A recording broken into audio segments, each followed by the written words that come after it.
So there's an interesting phenomenon that takes place in the interplay between someone's mental and emotional states, their psychology, and their relationship with their divine essence, their soul, however you want to describe it.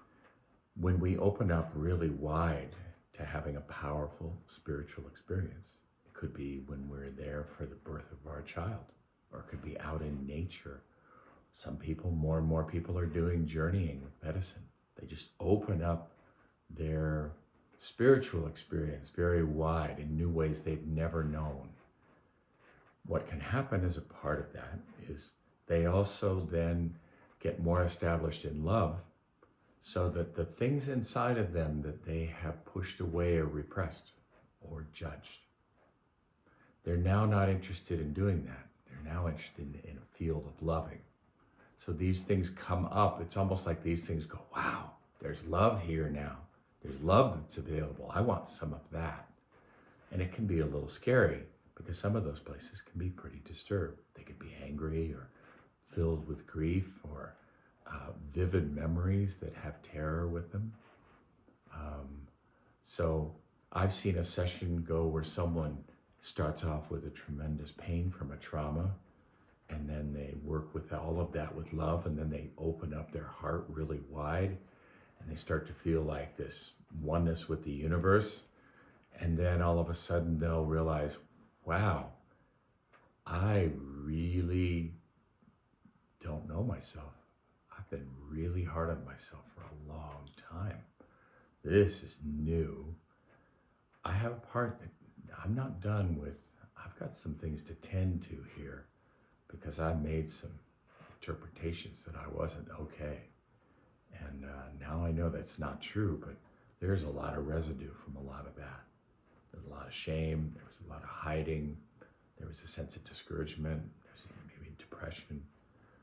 So those places are the place. So it's almost as if the most powerful use of the light that we get a hold of, the spirit, our open heart, the most powerful place to utilize that is in our consciousness toward the places that have not yet experienced it. It's not like we're supposed to just open up and have our hearts open and then everything's fine.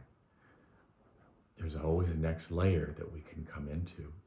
In my experience, I've worked with people in their 90s. It's like it doesn't stop. But more and more, someone realizes that when an issue gets triggered by life circumstances or a relationship or the death of their partner, they realize that meeting themselves with compassion and acceptance is actually a powerfully sweet experience. It's like they're just like a way a mother would hold a baby. And if you've ever seen that, you could just as easily say the baby's holding the mother. Because mothers love to be mothers because they get to receive from the baby. So it's a two-way street.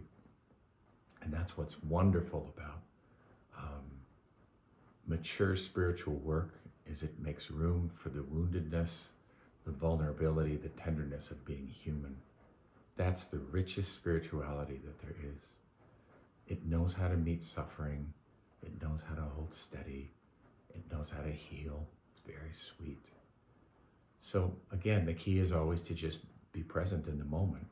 And what's to take place that would be a step forward for someone will show up.